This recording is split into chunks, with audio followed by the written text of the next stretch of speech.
রানাঘাটে স্ট্রং রুমে ঢুকতে বাধা বিজেপি প্রার্থী জগন্নাথ সরকারকে, পাশাপাশি একই অভিযোগ মুকুটমণি অধিকারীর। অভিযোগ মিডিয়া আসতে ভিতরে ঢুকতে দেওয়া হয়, পাশাপাশি অভিযোগ স্ট্রং রুমের 5টি ক্যামেরা বন্ধ ছিল, নিরাপত্তা ব্যবস্থাও শিথিল করা হয়েছে। একই অভিযোগ রানাঘাট মহকুমার শাসকের বিরুদ্ধে। আইনগত অনুমতি থাকা সত্ত্বেও প্রথমে বাধাপ্রাপ্ত হন রানাঘাট লোকসভা কেন্দ্রের তৃণমূল প্রার্থী মুকুটমণি অধিকারী।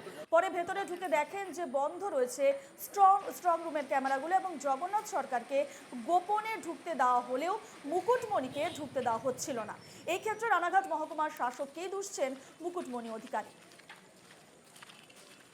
গতকাল আমাদের স্ট্রং রুমের কাজ শেষ হয়েছে। আজ পর্যন্ত কোনো এজেন্ট বা কোনো দলের যে ক্যান্ডিডেট তাদেরকে ভিতরে ঢুকতে দেওয়া হয়নি।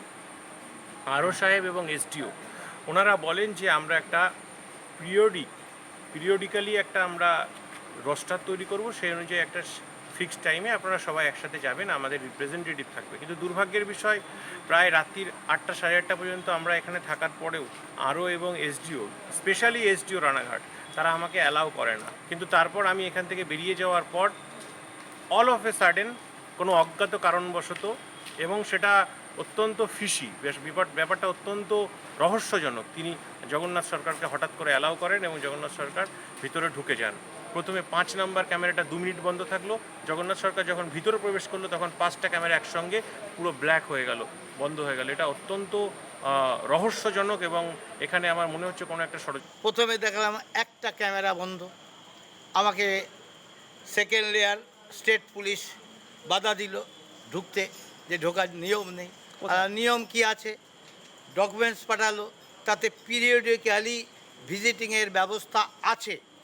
তখন এই নিয়েই বিতর্ক হলো আরোর সঙ্গে, উনিও ঠিক বলতে পারছেন না, অথচ ভিজিট ইতিমধ্যেই 5খানা ক্যামেরা বন্ধ, অথচ 24 ঘন্টা একবার ভিজিটের ব্যবস্থা কারো করতে পারছে না, বাধা দিচ্ছে।